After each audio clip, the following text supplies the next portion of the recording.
Hello viewers. तो last lecture में हमने देखा था कि एक हमने स्टेटमेंट से अपना domain analysis noun verb analysis को कैसे किया और वहां से कैसे क्लास और एट्रीब्यूट्स हमने निकाले। तो आज हम इन चीजों को एक मैप करेंगे अपने डोमेन मॉडल में। एक्चुअली हम डोमेन मॉडल कैसे बनाते हैं, अपने जितने भी कॉन्सेप्ट्स हैं हमने उसको यूज करना है। सो बेसिकली एक मैं टूल यूज कर रहा हूँ draw.io या app.diagrams.net, आप लिखें अपने यूआरएल में। सो ये एक फ्री टूल है जहाँ पे आप अपना डोमेन मॉडल इजीली बना सकते हैं।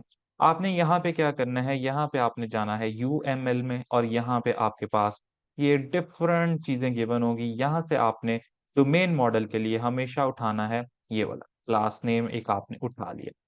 सो मैं इन चीजों को मैप करता हूँ। मेरे पास चार क्लासेस गिवन थी। ऑलराइट, सो मैंने चार क्लासेस को यहाँ से ऐसे करके उठा लिया।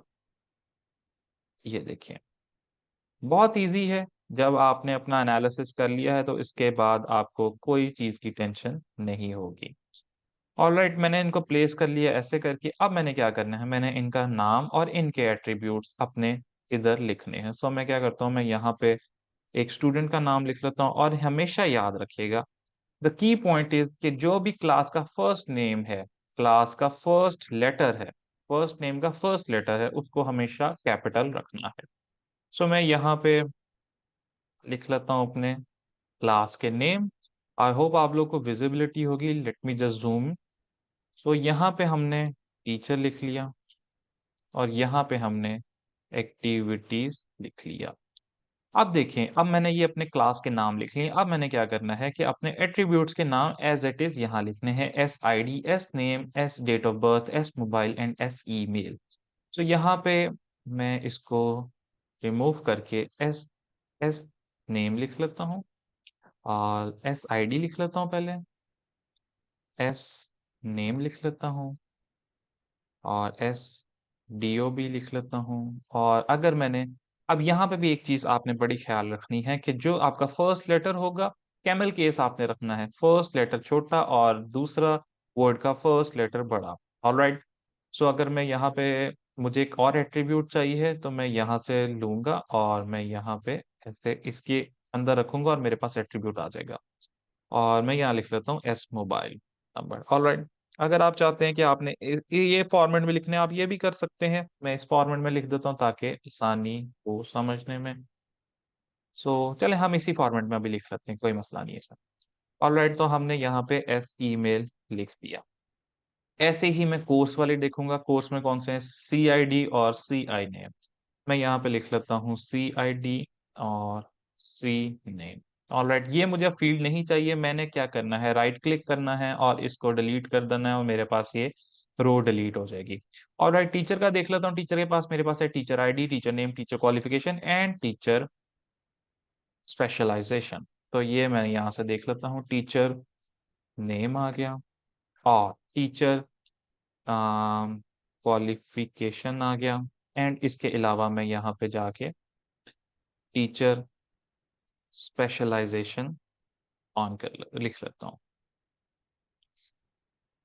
चले टीचर स्पेशल लिख लेता हूँ फिलहाल।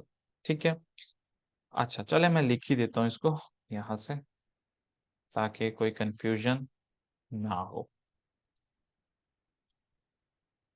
ऑलराइट, अच्छा एक्टिविटीज में मेरे पास सिर्फ एक ही एट्रीब्यूट था। मैंने क्या रखा, ए आईडी भी रख सकते हैं आप और ए नेम भी रख सकते हैं, या आपकी अपनी चॉइस है। जिस क्लास में आपको एट्रीब्यूट ना मिले आप वो कर सकते हैं।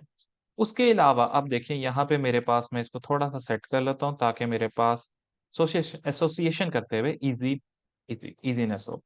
अब यहाँ देखिए, ये मैंने एट्रीब्यूट्स बना लिया आपने, ठीक है। अब इसके बाद मुझे एसोसिएशन करनी है। इसकी एसोसिएशन मुझे कैसे पता चलेगी, एसोसिएशन मुझे ऐसे पता चलेगी कि देखिए, यहाँ से मुझे पता चल रहा है कि student can select and register different courses. Student और कोर्सेज का कुछ रिलेशन है। अब वो क्या रिलेशन है, ठीक है, एक मुझे पता चला कि एक स्टूडेंट और उसका रिलेशन है। सो मैं यहाँ पे क्या करता हूँ कि let me just highlight this part. मुझे पता चला student can select and register different courses. अब कोर्सेज को पढ़ाया जाता है टीचर से, टीचर कोर्स पढ़ाता है which are taught by different teachers. ठीक है, उसके अलावा हम देख लेते हैं each semester a student must register at least 3 subjects and 5 at most. तो ये हमें कार्डिनलिटी पता चली गई। और यहाँ से हमें पता चला the student may participate in different activities. ठीक है। Each teacher must teach at least 1 subject in each semester. So यहाँ से हमारे पास कुछ रिलेशनशिप्स हमें पता चल रहे हैं। वो ये है कि एक स्टूडेंट और कोर्स का रिलेशन है। उसके अलावा हमारे पास एक स्टूडेंट और एक्टिविटीज का रिलेशन है। उसके अलावा कोर्स और टीचर का रिलेशनशिप। सो अब हमने इसी चीज को मैप करना है अपने डायग्राम के ऊपर। ठीक है। तो डोमेन मॉडल के ऊपर तो हमने देखा कि student can select and register different courses. So हमने क्या किया, यहाँ से एक लाइन ली और ऐसे करके पॉइंट कर दिया। अब इसका एरो आपने खत्म करना है। यहाँ पे आपके पास बेशुमार ऑप्शंस हैं। आपने क्या करना है, सिंपली यहाँ पे जाना है और इसको नन कर देना है। अब ये देखें, स्टूडेंट और कोर्सेज का एक रिलेशनशिप आ गया। पहले हम रिलेशनशिप डालेंगे सबके। उसके अलावा है कोर्स और टीचर का, which are taught by different teachers. हम कोर्स और टीचर का एक रिलेशनशिप बनाते हैं। हमने इसको ऐसे ड्रैग किया और यहाँ लेके गए। आप इस लाइन को सेट भी कर सकते हैं अपने अकॉर्डिंगली। और ये यहाँ पे कोर्स और टीचर का रिलेशनशिप भी आ गया। उसके अलावा हमारे पास क्या रिलेशनशिप था, स्टूडेंट और एक्टिविटीज का, कि student may participate in different activities. तो मैंने स्टूडेंट से लिया और चले मैं यहाँ पे डाल देता हूँ। सो अब देखें, ये मैंने रिलेशनशिप्स इसके बना लिए। अब इसके अलावा मुझे क्या चीज रखनी है, इसके अलावा मुझे सबसे पहले रखना है कि उसकी कार्डिनलिटी क्या है।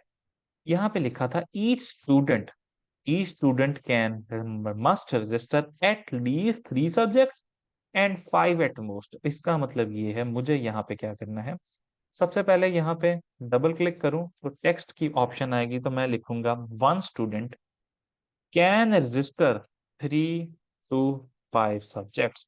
सो इसका मतलब ये है मुझे कि ये मुझे 1 बता रहा है कि एक स्टूडेंट रजिस्टर कर सकता है या तो 3 मिनिमम या मैक्सिमम 5। अब देखें, यहाँ पे मैंने टेक्स्ट लिख के अपने एक आसानी कर देता हूँ यूजर के लिए, जिसने डायग्राम पढ़नी है, कि वो यूं पढ़ेगा 1 student registers for 3 to 5 courses. Easy हो गया। उसके अलावा अब हमारे पास क्या था, यहाँ था which are taught by different teachers. तो each teacher must teach at least 1 subject. ठीक है, 1 सब्जेक्ट और कोर्स। एक टीचर ने एक कोर्स या आ, एक कोर्स या एक से ज्यादा कोर्स पढ़ाने हैं। सो यहाँ पे हम देखते हैं, मैं डबल क्लिक करता हूँ, टेक्स्ट डालता हूँ, इसको थोड़ा सा ऊपर ले देता हूँ। एक टीचर ने एक से ज्यादा एक या एक से ज्यादा कोर्स पढ़ाने हैं। सो मैं यहाँ पे क्या कर देता हूँ, मैं यहाँ कर देता हूँ ये, और मैं यहाँ टेक्स्ट लिख देता हूँ टीचेस। ऑलराइट। सो यहाँ देखिए, मेरे पास मुझे इजीली समझ आ रही है कि क्या हो रहा है। ठीक है। वन टीचर टीचेस 1 और मैनी सब्जेक्ट्स। ऑलराइट, कोर्सेज या सब्जेक्ट। अब यहाँ पे मेरे पास था the student may participate in different activities. तो जब मे का वर्ड यूज हो गया है, तो एक स्टूडेंट या तो एक्टिविटी में पार्टिसिपेट कर सकता है या नहीं कर सकता है, या मैनी एक्टिविटीज में पार्टिसिपेट कर सकता है। मैं क्या करूंगा, सिंपली यहाँ टेक्स्ट डालूंगा 1 स्टूडेंट और यहाँ पे लिखूंगा 0 और स्टैटिक। ऑलराइट। सो इसका क्या मतलब है, यहाँ पे मैं एक लिख देता हूँ पार्टिसिपेट। ऑलराइट। सो यहाँ पे इस चीज का क्या मतलब है कि एक स्टूडेंट पार्टिसिपेट कर सकता है या तो 0 एक्टिविटीज में या 0 से ज्यादा एक्टिविटीज में। सो ये हमारा एक काइंड ऑफ डोमेन मॉडल है।